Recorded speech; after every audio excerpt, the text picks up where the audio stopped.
குர்ஆன்ல அல்லாஹு தஆலா ஒரு சரித்திரத்தை அல்லாஹ் சொல்றான், நமக்கெல்லாம் தெரிந்த சரித்திரம். ஹித்ர் அலைஹிஸ்ஸலாத்தை தேடி மூசா அலைஹிஸ்ஸலாம் போனாங்க. ஹித்ர் அலைஹிஸ்ஸலாத்தை தேடி யார் போறா? மூசா அலைஹிஸ்ஸலாம். நான் இப்போ உங்கள்கிட்ட என்ன கேட்குறேன்னு தெரியுமா? ஹித்ர் அலைஹிஸ்ஸலாம் வழி இறைநேசர், அப்படித்தானே? மூசா அலைஹிஸ்ஸலாம் நபி. ஒரு நபி ஒரு வழியை தேடி சியாரத்துக்கு போனார். இது எப்படி, எதனால் அது நடந்துச்சு? வழிமார்கள் தானே நபிமார்களை தேடி போகணும். கண்டிப்பாக நபித்துவங்கிறது சிறந்தது, அதுக்கு எந்த மாற்று கருத்தும் கிடையாது.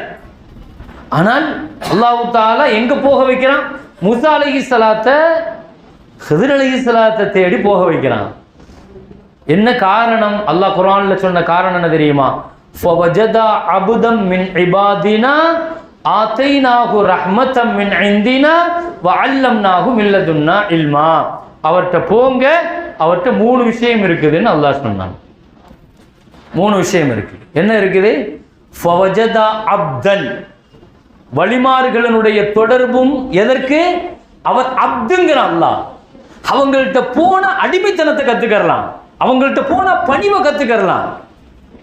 வழிமார்களுடைய தொடர்புல இது ரொம்ப முக்கியமானது. அவங்கள்ட்ட போன நம்மள்ட்ட அப்தியத்து வரும். அல்லாஹ்வுக்கு அப்தியத்து ரொம்ப பிடிக்கும், அல்லாஹ்வுக்கு அடிமைத்தனம் ரொம்ப பிடிக்கும். ஒரு மனிதன் எவ்வளவு தூரம் தன்னை தாழ்வாக நினைக்கிறார் அவ்வளவு தூரம் அல்லாஹ் அவர் உயர வைப்பான். ஆனா அப்தியத் எப்பவுமே நான் தான்ங்கிற அந்த நிலையை மாத்தி